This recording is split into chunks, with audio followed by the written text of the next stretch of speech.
स्पर्श welfare society के अध्यक्ष Shri Dharmendra Sharma ji, SOTTO state organ and tissue transplant organisation के डायरेक्टर श्री हर्षवर्धन जी, मेदांता हॉस्पिटल से ऑर्गन ट्रांसप्लांट में लगे हुए डॉक्टर विवेक गुप्ता जी, डॉक्टर मनमीत सिंह जी अभी जैसा आपसे बात किए, प्रवीण प्रसून जी, आज के इस ऑर्गन डोनेशन इतने महत्वपूर्ण दिन जो कि आज पूरा देश शिक्षक दिवस मना रहा है, हमारे देश के पूर्व राष्ट्रपति, एक महान शिक्षाविद, भारत रत्न सर्वपल्ली राधाकृष्णन के जन्मदिन को शिक्षक दिवस में मना रहा है। उस दिन लोगों को ऑर्गन ट्रांसप्लांट के बारे में एक ये जानकारी दी जा रही है। आपके उसके माध्यम से, इस कार्यक्रम के माध्यम से लोगों में इस बहुत ही महत्वपूर्ण विषय के बारे में जागरूकता बनाई जा रही है। मैं इसके लिए स्पर्श वेलफेयर सोसाइटी और नक्षत्र फाउंडेशन जिन्होंने आज का ये कार्यक्रम आयोजित किया, उनको बहुत बहुत धन्यवाद देता हूँ। आप सारे लोग आज यहाँ पे मौजूद हैं, इसका मतलब कि आप कहीं न कहीं आपका दिल छूता है इस विषय को, और इसीलिए आज आप यहाँ पे मौजूद हैं। और निश्चित तौर पे जो बात आप यहाँ पे सुन रहे हैं, बड़े सारे हमारे एक्सपर्ट विशेषज्ञ डॉक्टर साहबान ने, और प्रसून जी जो कि CDRI में है बट उन्होंने कवि भी हैं, उन्होंने आपको अलग अलग रूप में इसको ऑर्गन डोनेशन के बारे में बात की। तो आप इस बात को लेकर के अपने आसपास के लोगों को और भी जो आपके जानने पहचानने वाले उन तक लेकर के पहुंचाएंगे। तो इसी तरीके से हमारा ये कार्यक्रम है, एक से अनेक तक पहुंचेगा। अभी आपने ये भी सुना कि कैसे ऑर्गन डोनेशन की आवश्यकता बहुत ज़्यादा है हमारे यहाँ। हम कैसे अपने ही देश में हम बहुत पीछे हैं और दुनिया के आगे हम देश के तौर पे हम बहुत पीछे हैं। हमारी आवश्यकता जो बताया आपने कि 4000 किडनी की है, साल में 4000 किडनी की आपने बताया, 6000 आपने बताया कि हमारे हार्ट की आवश्यकता है, लीवर की करीब 15000 आवश्यकता है, और हम 10 साल के भीतर केवल 35 ऑर्गन डोनेट करा पाए। तो आवश्यकता और हमारी आपूर्ति में कितना बड़ा गैप है आप सोच सकते हैं। सामान्य तौर पे जब हम ऑर्गन ट्रांसप्लांट की बात सोचते हैं तो हमें उन लोगों का ध्यान आता है जिन लोगों के परिवार में कोई ऐसा है जिसका किडनी प्रॉब्लम हो गई है, अब वो सस्टेन नहीं कर पा रहे हैं, उसकी जो है अब उसको ट्रांसप्लांट की आवश्यकता पड़ गई है, या कोई और बॉडी ऑर्गन है जहाँ पे आज उसकी क्वालिटी ऑफ लाइफ, जो जीवन की गुणवत्ता वो अच्छी नहीं है, तो उसके लिए उसको ट्रांसप्लांट की आवश्यकता होती है। वो भागते फिरते हैं, क्योंकि हमारे देश का जो कानून है उस कानून के मुताबिक ट्रांसप्लांट केवल परिवार के भीतर ही हो सकता है। अगर आपके परिवार का कुछ सदस्य है, आपके भाई बहन हो सकते हैं, माँ बाप हो सकते हैं, आपकी पत्नी हो सकती हैं, आपके बिल्कुल नज़दीक के रिश्तेदार हो सकते हैं, वही आपको डोनेट कर सकते हैं। और इसकी अभी डॉक्टर साहब ने इसको शब्दावली दी, ये लिविंग ट्रांसप्लांट है। ये एक लिविंग आदमी है, अगर हम किसी को डोनेट करते हैं परिवार में तो हमारे पास 2 किडनी है, एक किडनी डोनेट करेंगे, वैसे किडनी हम काफ़ी ज़्यादा भगवान ने हमारे पास अफराद किडनी का दे रखा। अगर हम तो 20% भी उसके ऊपर रह सकते हैं, पूरी तरह से अच्छी ज़िंदगी जी सकते हैं, तो उसको जो किडनी हम डोनेट करते हैं तो हम परिवार से ही देते हैं।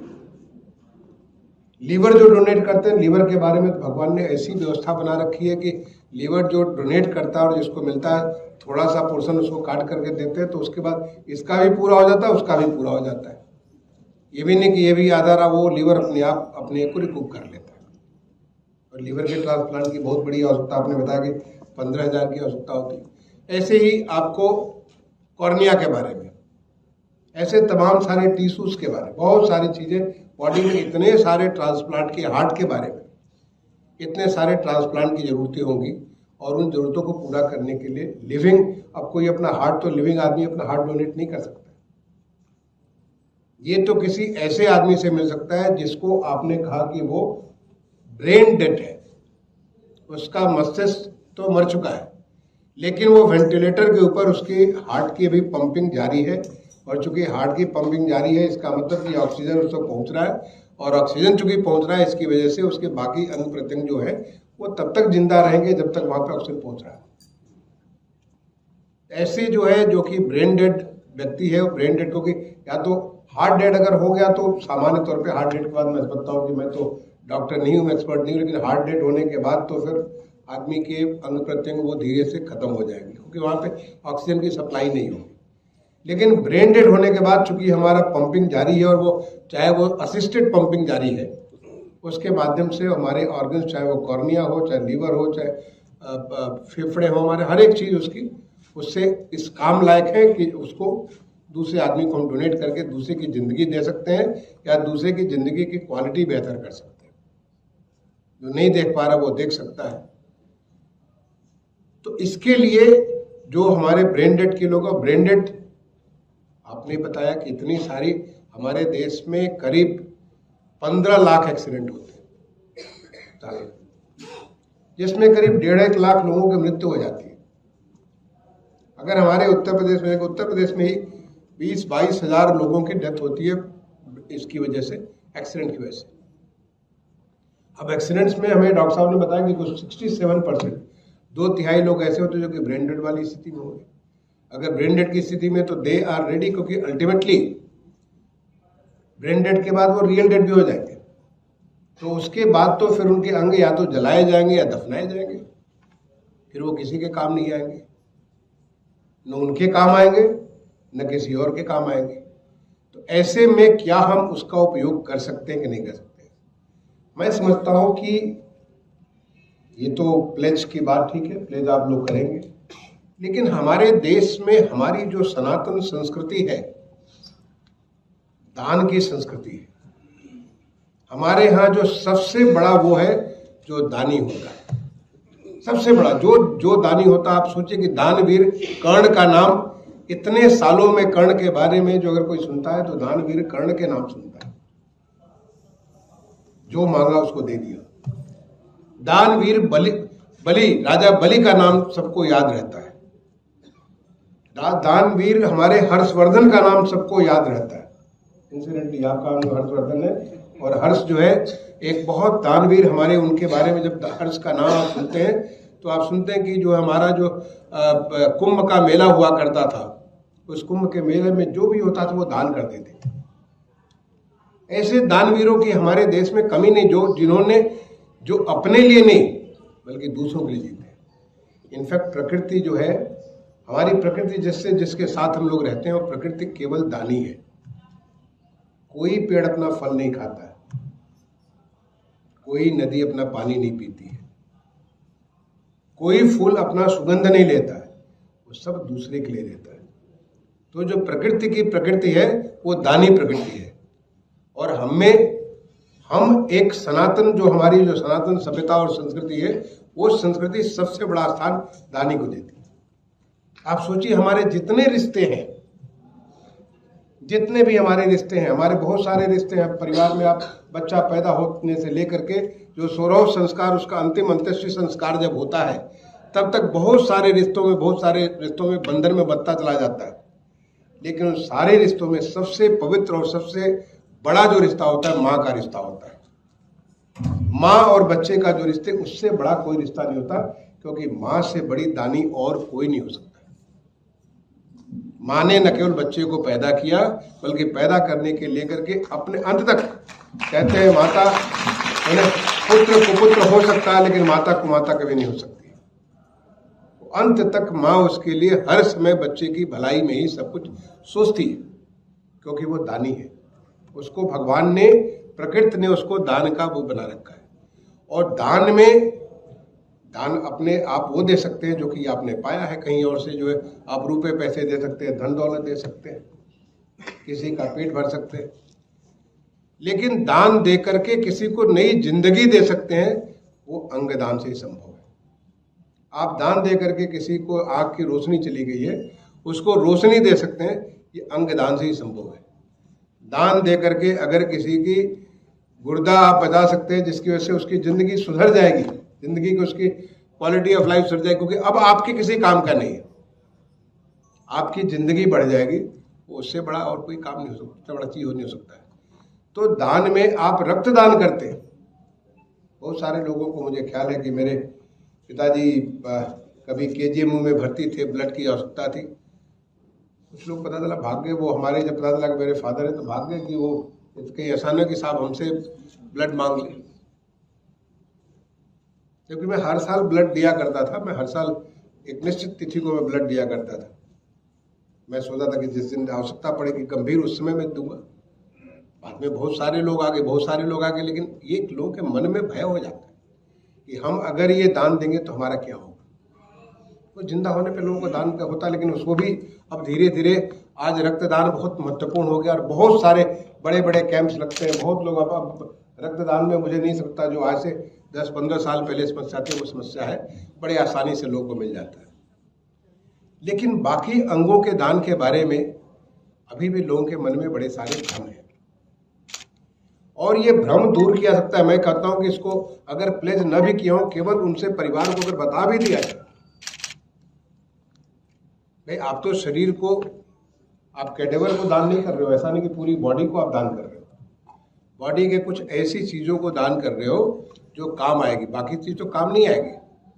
उसको आप, उसका अंत्येष्टि, आपका अंतिम संस्कार, 16वां संस्कार जो अंत्येष्टि संस्कार है, अगर आप करना चाहो तो आप बिल्कुल जाकर के पूरे प्रसन्न मन से भगवान को पंचभूतों में, जो क्षितिजल पावक गगन सबीरा, ये पंचभूतों में उसको मिलाना चाहते हैं, बिल्कुल मिला दीजिए। आप उसे दफनाना चाहते हैं, बिल्कुल दफना दीजिए। जिस तरीके से जो भी आपकी धार्मिक, आपकी सांस्कृतिक, आपकी सामाजिक पद्धति बोलती है, उस पद्धति के हिसाब से उसे पंचभूतों में आप उसे समाहित कर दीजिए। लेकिन उसके वो पार्ट, और ये गिने चुने 8-10 पार्ट है, डॉक्टर साहब लोग ज़्यादा अच्छे से जानते हैं, सारा बताएंगे कि उसमें तो पेनक्रियाज भी आ सकती है, उसमें और भी सारे हमारे जो इसको टिश्यूज का नाम कहते हैं, तो वो छोटे छोटे टिश्यूज होते हैं, वो हमारे काम आ जाते हैं। बड़ा अच्छा उदाहरण दिया अभी आपके प्रसून जी जब बात कर रहे थे, उन्होंने महर्षि दधीच का उदाहरण दिया। महर्षि दधीच बहुत दूर नहीं, यहाँ से आप लोग कभी जाना चाहें तो यहाँ से मैं समझता हूँ 100-1 किलोमीटर के भीतर भी होगा, 80-90 किलोमीटर होगा, जो मिस्र का स्थान है। मिस्र में दधीच कुंड है, आप वहाँ जाएं दधीच की, वहाँ पे जाकर के आपको स्वतः आपको आभास होगा कि कितना बड़ा महर्षि थे। जब देवासुर संग्राम के लिए देवताओं को ऐसे वज्र की जरूरत पड़ी, जो ऐसे तपस्वी संत के पास ही थी, उन्होंने आकर के उनसे कहा कि हमें इस तपस्वी संत को जो है कि आपका दधीच, आपकी हड्डी की हमें आवश्यकता है। उन्होंने केवल यही कहा कि मैं पूरे हिंदुस्तान के हर नदियों के जल से स्नान करूंगा और उसके बाद मैं पूरा अंगदान कर दूंगा। और आज वहाँ दधीची कुंड है, उस पवित्र कुंड में आज भी लोग जाकर के स्नान करते हैं, भगवान दधीची का वहाँ पे जाकर के स्पर्श पाते हैं। और वहाँ पे उन्होंने स्वतः अपने आप को जीते जी अपना, उस समय तो इतनी ज़्यादा मेडिकल, उसमें डॉक्टर हर्षवर्धन नहीं थे, न डॉक्टर मनमीत थे जिनकी तारीफ कर रहे थे, प्रसून जी तारीफ कर रहे थे कि वो इतने बढ़िया से काम करते हैं, न डॉक्टर विवेक थे, ऐसे तो नहीं थे। लेकिन हमारे लोगों की ये देखिए कि कितनी बड़ी साइंस, ये इतना बड़ा साइंस, इतना बड़ा चमत्कार, हजारों साल पहले, ऐसा नहीं कि आज के समय, हजार साल पहले बैठे बैठे महर्षि दधीच ने पूरे अपने शरीर को दान कर दिया, ताकि देवासुर संग्राम में देवताओं की, यानी अच्छाई की बुराई के ऊपर जीत हो, जिससे कि रोशनी की अंधकार के ऊपर जीत हो, इसलिए जिससे कि हमारे विश्व का कल्याण हो। ये तो हमारा हमेशा से भावना रही कि हम सर्वे भवन्तु सुखिनः, सर्वे सन्तु निरामया, सर्वे सन्तु, ये सर्वे भद्राणि पश्यन्तु माँ कश्चित् भाग्येत, यानी हम हर एक को सुखी रखें, हर एक को प्रसन्न रखें, हर एक को अच्छे से उसमें करें। और इसके लिए उस भावना के साथ, इस विश्व कल्याण की भावना से महर्षि दधीच ने अपने आप को दान कर दिया। ये जो हमारा अंग प्रत्यर्पण की जो एक विधा साइंस है, तो कितना साल पहले हमारे देश में, आपने गणेश जी की कहानी सुनी होगी, कैसे उनका अंग प्रत्यर्पण किया गया। ये तो आज हमारी साइंस यहाँ पे निकाल ली। हमारे यहाँ तो जो है हजारों हजार साल पहले बहुत कुछ चीज़ें होती थी और कैसे लोग बहुत कुछ चीज़ें हमें अंग पैदा भी कर देते थे। ऐसी बहुत सारी ऐसे होते थे जिसके अंग पैदा भी लोग कर देते। तो जो अंगदान है, उस अंगदान के लिए मैं समझता हूँ कि ये बहुत आवश्यक है कि हम लोगों के उस पहलू को छुए, और वो काम हमारा जो कंसल्टेंट या आपने जिसको कोऑर्डिनेटर कहा या जिसको जिस किसी रूप में करें, वो इस काम को कर सकता है। एक सोशल हमारा जो सोशल वर्कर है, परिवार को अगर इस बात को सही तरीके से बताए तो मुझे नहीं लगता कि कोई परिवार हमारे देश में तो बना नहीं करेगा। सवाल ये कि उसको इस बात की जानकारी नहीं, इस बात का उसको हो सकता है लगता होगा कि उसको शरीर में बड़ा कष्ट होता होगा, ये सोचता होगा कि इसके बगैर क्या होगा। अगर आप उसे जानकारी दे दें तो है तो इसके कुछ छोटे से पोर्शंस हैं जो कि निकाल करके किसी और के काम आ जाएंगे, और वो उस बहाने वो आगे की ज़िंदगी जी रहा होगा। बड़ी अच्छी कविता सुनाई आपने कि आगे का भी आपकी ज़िंदगी आगे चल रही होगी। ये इतनी अच्छी बात है। तो ये जो एक बड़े उद्देश्य के साथ आप अंगदान के लिए जो आप धर्मेश शर्मा जी आपकी जो स्पर्श वेलफेयर सोसाइटी के माध्यम से काम हो रहा है, मैं ये कहूँगा कि आपको एक तो ये ठीक है अवेयरनेस बिल्ड करना, लेकिन अगर हमें कुछ ऐसे वॉलंटियर्स ऐसे लोग हों जो कि अस्पतालों में लोगों को जो कि ऐसे वास्तव में ब्रेंडेड, और मैं ये भी कहूँगा कि जरूरी नहीं है कि हर अस्पताल में इतने क्वांटिटी की आवश्यकता हो। एज ए एडमिनिस्ट्रेटर मैं कहूँगा कि आपने अगर सारे अस्पतालों में मिला के, क्योंकि जहाँ ऐसे केस बनते वहाँ जरूरत पड़ेगी। ऐसा तो नहीं कि कंटिन्यूस 24/7 और ये 365 डेज की आवश्यकता पड़ेगी।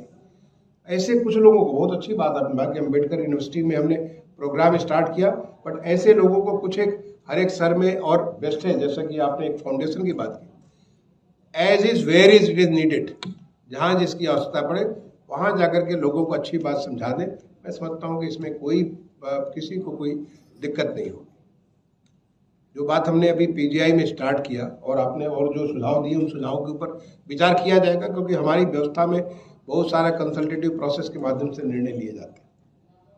उसके बहुत सारे इम्प्लीकेशंस, उन सारी चीज़ों को देख के निर्णय लिया जाता है, तो उसमें विचार किए जाएंगे। कुछ बातें आपने हमारे सामने रखी यहाँ पे, उन चीज़ों को मैंने नोट कर लिया, उन चीज़ों को निश्चित विचार करेंगे। लेकिन मैं आप सबसे यही कहूँगा कि इस बात को लोगों तक ले जाइए। आज हम सब लोग एक पहचान के दौर से हैं, हम अपनी मजबूती को, अपनी ताकत को आज पहचान रहे हैं, और वही ताकत है हमारी खुद की पहचान। हम एक दानी हैं, महादानी हैं, अंगदानी हैं, ये हमारी पहचान है। तो मैं इसके साथ आप सबको एक बार दोबारा शिक्षक दिवस की शुभकामनाएं देता हूँ। शिक्षक का मतलब केवल वही शिक्षक नहीं जो कि आपको क्लास में पढ़ाता हो। शिक्षा तो आपकी जहाँ पैदा होते हैं से लेकर के अंत तक तमाम सारे हर लेवल पे शिक्षा आपको मिलती रहती है। जैसे अभी भी बहुत सारी शिक्षा हमारे ये जो डॉक्टर्स एंड प्रोफेसर लोगों ने दिए, तो वो भी शिक्षक हमारे लिए। आपके परिवार में, आपके घर में जिस किसी से जो कुछ भी जीवन की कला आपको मिलती है, एक अच्छा जीवन, एक अच्छा समय इस धरती पे जो रह करके, कुछ जाना तो सबको है, बट जाए तो इस धरती पे बहुत कुछ करके जाए, उसकी जो आप सबको भाव देता रहता है, उन सबको आज का वक्त है जब हम सबका अभिनंदन करें, प्रणाम करें, उनके प्रति अपनी श्रद्धा और अपनी जो हमारी जो ग्रेटिट्यूड है, वो ग्रेटिट्यूड उनको दे करके जाए। मैं उसके साथ आप सबको अपनी तरफ से शुभकामनाएं देते हुए अपनी वाणी को विराम देता हूँ। धन्यवाद।